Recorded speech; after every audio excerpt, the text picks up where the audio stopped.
Hi, hello. Welcome back to another episode of Ask A. Ask Adrienne Anything. And I'm loving these episodes. This week, you guys really came through with the questions. I have to tell you something though. If you are not watching on YouTube, this is when you're going to want to watch because I'm going to share with you some photos. I hope it works. I have my screen up. That's why I keep looking at the screen. And I'm really hoping that this works. I'm going to show you some things because the last 24 hours of my life have been chaotic. And, you know, I was hesitant. I don't know. I had a really rough day yesterday and I was like, am I going to talk about this? Am I going to share? My friend Lauren was like, you must. She was like, Adrienne, only you. And I know it's funny and, you know, it seems like the sky is always falling or whatever, but I feel like this happens to everyone. When it rains, it storms. And if there's somebody out there who's struggling or a lot of things are happening for them in this season of life, it's okay. Like, you are not alone and we're going to get through this together. I promise you. Also, I'm going to remain positive. There's no other way to be. I'm going to prefer to laugh than cry. And yesterday, Lauren and I had a massive laugh about everything that happened. And, I'm going to focus on my blessings, focus on all the positives and good things in my life because there really is no other way to be. Okay. So let's talk about what happened. So, okay. I have this tree in front of my house and it's dead. Like, it's dying. And my yard guy was like, listen, let's like see it through the summer, whatever. But I have like this massive, it looks like sticks in my front yard. It looks terrible. And so I told Andrew, I was like, look, if we're going to wait for the tree, at least make the grass look good, like make the yard look nice. And I don't know what happened. If you're not watching on YouTube, you're going to want to check this out because hopefully you guys can see these photos. I don't know what happened, but I think I don't know if he over-fertilized, something went wrong. And I have this massive, okay, I'm going to try to see if you can see it. This massive, it looks like a circle of like burn around the dead tree. Like, Lauren pulled up and she was like, what the fuck happened to your tree? I'm like, or your yard. And I'm like, I don't know. It looks like it's terrible. I mean, at this point, it's laughable. Okay. But then it gets better. So yesterday I was like, wow, this really looks bad. I said, you know what? I'm going to water the flowers. I'm going to water the grass. And Andrew said he would come by. He's like, hey, I'll patch it, whatever. And so I came down to the studio. That's where my water spigot on, off, water switch is. And I turned the water on. And I was like, all right, I'm going to go run out and water the flowers. And when I went outside, I noticed it was making a lot of noise. And I was just like, I didn't have it on all year, so maybe it's like pushing water through the lines, whatever. And I don't know, it just was, so I came back in and it was really loud and I thought, oh my God, like it is definitely, like something's wrong. And I thought it was from the outside. So I run outside. Let me see if I can show you like this. My God, I have this video. And by the way, I'll post all of this on my social media because it's absolutely hysterical. Like I said, laugh, then cry. Let's see if you guys can see this. This is hard to do. I need to learn how to put like a picture in picture. Anybody out there, a YouTube editor, let me know because I need to learn how to do that. Okay, let me see if, okay. So I'm literally like running out of the house, like maniac. I'm like, turn the water off, turn the water off. Oh my God, oh my God. So I turn the water off outside and my daughter's like, what's going on? And I come inside and it sounds like it's raining. Now remember, my basement flooded last January and it flooded my studio. So I'm in full on panic. I come downstairs and now there's water dripping out of like there's like a HVAC thing or a register or whatever. I darted off the table, took down half of the background for Toy Stories. I got my drywall knife. I started cutting a hole in the drywall. There's like water all coming down. I did turn off the water at the main supply. It was pandemonium. Lauren came over. I had like a shop vac in the walls. She was like, what the hell's going on? And so yes, this is what my basement, well, my other side of the studio, I'm looking at it right now. And yeah, so for the second time in a year, my podcast studio has flooded. And at this point, it's just like, what the hell? I'm at a loss, okay? But you know what? We're going to fake it till we make it. Lauren said I should have done an episode with my hard hat on and sitting in the corner by all the holes in the walls and stuff. But like, I need to be with the lighting and I'm like, forget it. It's going to be fine. But we're gonna do this. We're gonna get through this together. We are in this together. And you guys really gave me a lot of good questions this week. Thank you so much. You know, you can send me a question and ask me anything on my website, midlifecraving.com, or over on Instagram at midlifecraving. And if you want to see these photos, I'll post everything on Instagram as well, because it is funny. I'm looking at the holes in the wall. And thank God I was able to turn the water off. It's not a crisis. It's not when my house flooded 2 levels, you know, last year. So everything's going to be all right. Everything's going to be all right. It is. Okay. Okay, so let's get started in these Ask Adrian Anything questions, because they're really good this week. Okay. How do I get my wife to want sex outside of just at bedtime? I have been in this rut before, and I get it. In fact, I feel like it's very common for us to fall into some sort of rut with our partner, right? And this actually happened with Prince Charming and I. And I made a rule that said we cannot have sex in the bedroom for 30 days. So that eliminated the before bed sex. So I would highly suggest that. Like, hey, let's make it fun. Let's take it outside the bedroom for 30 days and see what happens. I think that's a really great way. And that can count for anything. Like if you always have sex in the morning, change it to night. Whatever your routine is, just make a rule and have fun together with it, right? And hopefully that helps for you. But I just want you to know you're not alone, and it happens to everyone, even me, right? Like you get like in this rut or whatever. So good luck. Let me know how it works for you. Okay. What is a position that you want to try? I was actually talking to somebody about this position the other day. It's called the Amazon position. You can Google it, but basically it's hard to explain. The guy's on his back and he like lifts his legs up and like I like straddle him. You have to Google it. It's called the Amazon position, but it's on my list. I want to try it. Okay, how do I talk to my partner about a threesome, particularly if I want a friend to join? First things first, you need to use your words, communicate, and make sure that you're talking to them at the right time. You know what I mean? Sit them down, have it be a very neutral time where you can really talk about the intricacies of what a threesome would mean for you, her, and the overall relationship. Also, I do not recommend playing with friends. I think that's kind of a recipe for disaster. That's just like, I don't have experience with that, but I don't know. To me, I feel like you should, if you're going to start and dabble into the world of, you know, open relationships, E&M, playing with others, I think it should be with a neutral party and someone that if something goes wrong, because sometimes it does, okay, that you aren't ruining like long-term friendships or impacting your inner circle. You know what I mean? So I'd be very careful with that, and I would not suggest starting there. But the first conversation is going to be the hardest, but once you get through that, and then remember, talk about every single little detail about it too. Talk about it again, and talk about it enough to where you feel like, gosh, we've talked about this a lot. That's when you know you have done effective communication with each other, okay? And then I recommend meet a stranger. Get that strange. Like, you know, I wouldn't have my first experience be with a friend. That's just me. Okay.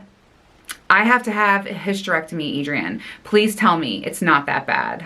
I'm here to tell you it is definitely not. I was just as nervous with you, and do me a favor, step away from Google. Like Dr. Google, step away. There are so many horror stories and negative things about hysterectomies online. It had me so terrified and freaked out. So step away from that. And everyone's experience is going to be different. I would definitely, you know, talk with your doctor about your fears. Talk to them. Like, I know one of the things that I did is I was nervous. I had the, like the robotic, whatever. And I was nervous about where the scars were going to be, because I was like, hey, I really like to wear crop tops. And, you know, I like to wear like, you know, short shirts to the gym or whatever. I don't want to have all of these scars, because it's like 5 scars or 5 little like dots across your abdomen. And he was like, okay, well, wear your pair of pants in, show me where your pants lay, and then I'll make sure I go below, which was very nice. And I appreciated that. So just whatever you're fearing, whatever you're thinking about, like I remember telling my doctor, like, is this going to change my orgasms? Like, is sex going to be painful? I was very fearful. I will say this too. I think it's 90 days you have to refrain from sex. I would say give it 5 months, like 4 to 5 months at most. I feel like I was not ready to come back. I think I waited 4 months, And it was definitely, I finally felt like back to normal at about 6 to 8 months. So give yourself some time, give yourself some grace. Also, I was using Clit toys like a week after and was perfectly fine. So don't be worried about that. And my orgasms are the same. I did keep my ovaries and I didn't have that much impact at all whatsoever. But I will tell you something else. I would do it 100 times over again because I love not having a period. Okay, so reach out to me on Instagram. We could talk about it more, but definitely talk to your doctor and just know it's going to take time to heal. It's going to take some time because it kind of like is a mental thing. It was more mental for me, the recovery, rather than the physical. So, okay. You mentioned that you don't wear underwear. What about spotting? What do you do? It's funny because like since the hysterectomy, I don't have to think about that, but I didn't wear underwear before that either. And one of my best tips is to use a menstrual cup. I really like the Flex brand. I think it's like it's called the Flex menstrual disc, I think. And I could wear that thing all day and I never had to worry about anything. So that's what I would do. I haven't really had an issue with it. And I know like Katina will wear a tampon. I have friends that, you know, will wear tampons and stuff, but I haven't really had an issue with it. And I think you did ask me too. You were like, do you just like, can you ever rewear clothes? I mean, yeah, I'm cleaning my clothes every time. And I don't know, I've never really had an issue, but again, I don't have a period either. So I think it's a little easier for me. But I just don't like wearing underwear. I don't like the way they feel. So, okay. How do you keep sex lively in a long-term relationship? This is probably one of my most popular questions all the time. First, go listen to episode 75. I have lots of tips and tricks there to keep things spicy. Also, I think it's really, really important to make sure that you always are making time for it, right? And that you're communicating with your partner how important intimacy is to you and how much it means in your relationship. I also think it's vital to not stop dating your partner. And I know it's hard if you have young kids or, you know, you're busy and there's a lot of life that can get in the way. Put yourself first. Remember that, you know, you can't be your best self for your kids if your relationship is struggling. I'm guilty for this, by the way. You know, I let having a kid and the, you know, life struggles and stress get in the way of my sex life and my marriage as well. And I just think it's really important to remember to date each other. I also think that, you know, relationships are 100. And for a female, I know that what happens outside of the bedroom is just as important for in. So make sure there's equality and like splitting up chores and stuff. I remember when I was married, I would be like, all right, I worked all day, I made dinner, I cleaned up, I, you know, fed the baby, got her to bed, and then, okay, now allow me to satisfy you. And it became like a chore, which is not cool. So make sure that that's happening. You know, surprise your partner and do little things like, I love little notes here and there. Stuff like that goes a long way. You can book a weekend at a hotel, a staycation, you know, think about dating your partner again. And by the way, there's nothing wrong. It's kind of like scheduling sex when you do stuff like that. And there's nothing wrong with that. I think my last thing would be, especially when it comes to, you know, you're wanting your female partner to give more. Do things and like do nice things, help her, compliment her, pick up, you know, do something extra, book something without the expectation of anything in return for, you know, once or twice. You know what I mean? Like not every single thing has to be rewarded with sex. Listen, I love it just as much as you, but that's a big thing, especially if someone's not as sexual, like to always have that expectation kind of sucks. So like if you do, you know, she comes home to a clean house and you have a nice dinner with her and then you just give her a kiss on the cheek and say good night. You know what I mean? Like she's gonna be like, oh, well, he doesn't expect anything. He just was being nice. You're gonna get laid, okay? All right. Where is that hot top from? If you follow me on Instagram, I posted a picture, not of me completely in this top, but it was a little tease. Remember I told you in the last episode, Lauren gave me all of these tops. She's such a good friend to have, let me tell you. So this is the top, and I had probably 30 people asking me about it. And it's really pretty. I love like the strappy look of it. It's really nice. And she got it from Torrid. So this was a size 0. But, you know, for a busty girl like me, Torrid, their lingerie line is beautiful. And the size 0 fits me very well. So that's where I got it from. So check out Torrid. Okay, next question. when is the next lifestyle party? And funny you mentioned that. There is actually one in 2 weeks. I am attempting to go. I'm not sure if it's going to work out with my schedule, but I did join the chat and I need to start getting more involved with that. We'll see what happens. It might be a last minute call for me, but there's always something going on in my hot group, and I miss them all very much. Okay. Adrienne, how do I get my husband to have sex with me? He can't get hard, and I've gained some weight. I'm in my head about it. Is that why? I'm thinking, let's go. I want to get it on with him. Okay, so a few things here. Just because you gained a little bit of weight, I wouldn't be worried about that. But if you are, self-conscious about that, if you are nervous about that, think about, girl, if you DM me over on Instagram, I can send you like some workouts. Like I love working out and stuff. And I think once you get started, you have somebody to motivate you, look good, feel good. So if you're feeling self-conscious about that, please don't. And if you really are, just get yourself out there and get your confidence back and do it for you, because I think it's a really big deal. Like that's why I'm a big proponent of working out and making sure that, I take care of myself, because if I don't look good and feel confident, that affects me in the bedroom. Now let's talk about the husband thing. He may be feeling insecure because maybe he's having a little bit of struggles with ED or his sex drive is going down. Ask him at the right time and place, have a good conversation with him about it, and be free to share exactly how you're feeling. You want to be mindful of him, but create like that open dialogue to where you can share with each other, and just let him know how important it is to you. And then also when it comes, there's nothing wrong with going to your doctor. I know so many men that are on testosterone. It's like not even funny. Like it's like a normal thing now. And then also there's nothing wrong with taking that little blue pill. Okay, there's nothing wrong with that. And lastly, I do want to say I'm a big fan of a cock ring. I feel like that really helps keep it harder for longer. So that's another tool that you can use. But send me a DM. Feel good about yourself, girl. You got this. And just, you have to talk to your partner for sure. Like it's so vital, Okay. Outside of the lifestyle parties, have you ever had a threesome? Yes. I've shared about that many times on the episodes. I do have a couple of couples that I love to play with, and they are a lot of fun, for sure. More FMFs than MFMs, which MFM is my favorite. But yeah, I do, and I have. Okay, this is another lifestyle question. How long do you see yourself staying in the lifestyle? This is a big question, and it's actually something I've been thinking about a lot lately, right? I've always been a single gal in the lifestyle. I have never experienced it with a partner. But then I think to myself, Adrienne, what are you going to do? Like, are you just going to meet somebody in the lifestyle and then just run off into the lifestyle sunset with them? I don't know. I'm thinking that, with my partners or whoever I'm with, I don't think the lifestyle is going to be a thing for quite a while. You have to build that foundation with someone. How long do I see myself staying in the lifestyle? I don't know how to answer that right now.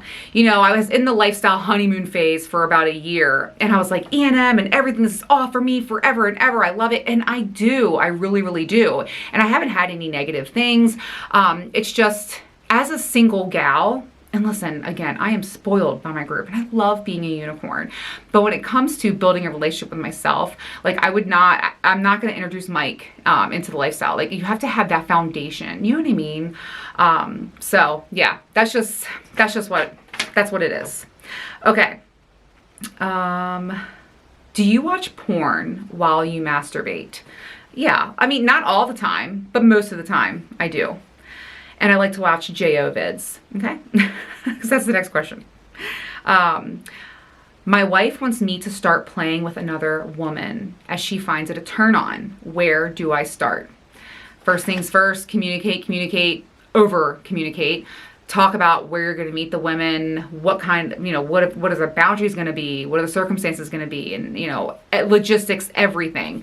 And I think the best way to get started is, hop on SLS.com, try Field app, 3Fun app. You can join friction parties. You can find like a local lifestyle club.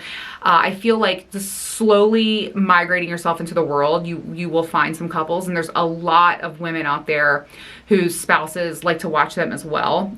It's a whole world. I think FetLife is pretty good too. I've never been on there though. So check all of those out and have patience. It's a lot. Like, it's like online dating, right? You have to, it's a lot of effort. But when you find that connection and you have that, it's like that elusive connection. It's amazing and worth it, and it can be very hot for you and your spouse. Okay. Is there a position that you don't enjoy? Gosh, you know, that's a really tough question. There's so many that I like. One that 69. I do not like 69. Actually, I do not like 69 at all. So there you go. I like to be able to focus, and I can't focus in that position. What is your biggest fantasy? For sure, a gangbang. Is it not for every gal? I don't know, but yeah, that would be incredibly hard to orchestrate, but I do love watching that, and I think it's something that's extremely hot. So, you know, a fantasy is a fantasy. Okay, Adrienne, you don't talk about Captain Morgan as much anymore. Is he not your favorite? You talk about PCAT all the time. What's going on? Listen, I love the OG clit sucker from Tracy'sDog.com. I, affectionately named him Captain Morgan because I just like name my toys, and it's like a weird thing that I do. And yes, I love him. I love him very much. I will say though, since I've gotten PCAT, she stays charged all the time. She's like my favorite toy in the world. I have something to show you too. You know what? Hang on. Where is it? Let me grab her. Oh, you know what? Actually, I'm not going to. Anyway, there's a new one. I'm not going to show this side. There's a new one. And it's like this thumper. I have to find out. I don't even know if they're selling it yet, but I have been thoroughly enjoying this. It's very much like the OG, but it has like this thumper on it, and it's like a tapper. Oh my God. And it's 10 out of 10. I have to do a review on that toy. It's absolutely amazing. And I love the little Tracy's dog logo. She's so cute. Anyway, so I love Captain. I love him very much, and he'll always be like my OG, just like, the name. However, PCAT, I'm just in love with her, okay? She's the best. She's easy to use. She stays charged forever. It is just... it's the most explosive, amazing orgasm. And what I really love about her is that if I want to climax quick, I can, or I can prolong it a little bit with that 6th setting, that magical 6th setting, okay? If you want one, go to Tracy'sDog.com, use code CRAVERS20 and get 20% off. By the way, I love that you guys are using that code and you're loving their toys as well. I feel like everyone needs a PCAT. Get the PCAT for your partner. Ladies, if you don't have one and you're a clitoral climaxer like me, it's a she is a must-have, and I love the OG. I love the new tapping toy. I love Coco. There's so many different, but PCAT, I'm just so addicted to her, and I think she's like $30, 20% off, and then pick yourself up something else, get free shipping. It's just so worth it, and it's like the best toy ever. So I will always love Cat, but I am just thoroughly enjoying PCAT. I travel with her. I used her this morning. I'm going to use her again tonight. Like, I love that fucking toy. She's the best. Okay, so remember, you guys can ask me anything over on my website, midlifecraving.com, or on Instagram at midlifecraving. And I want to take a moment and just say thank you for being here with me. I love hearing from you guys. If you comment below, if you're on YouTube, or if you send me a DM or hit me up on my website, it means a lot to me. You guys share so much with me. I think the next Ask A episode, I'm going to share you guys have been reaching out to me asking me about like the scenarios and situations that you're in and advice for that, like not like direct questions for me, and I love that. So we're going to talk about that. And it's just, like I said, I've had such a chaotic 24 hours. I was in fight or flight for about 8 minutes yesterday as water was pouring down the wall on half of my studio. But at the end of the day, I'm okay. Everything's going to be okay. And you are too. And if you're struggling, if you're riding the struggle bus shotgun with me, you're not alone. We're going to fake it till we make it, and we're all in this together. I will see you next Tuesday. Okay. Can y'all believe this shit? Like, can you like really believe that my studio flooded again for a second time? I mean, I honestly can't even, I can't even believe that like this is real life. I might even, let me see if I can turn it around and show you. Like, let me show you. Okay, so look, this is the studio. Okay. Hold on, the logistics of this are tough. Let's see if I can make this happen. But, okay, like, do you see this? Cut hole, cut down there. I jumped off the table, took down these panels. I'm gonna tell you. It's okay. It's gonna be fine. Everything's gonna be fine, okay? Do me a favor, comment below. Tell me how you're doing. Send me a DM. I love hearing from you guys. I'll see you next week. Mwah.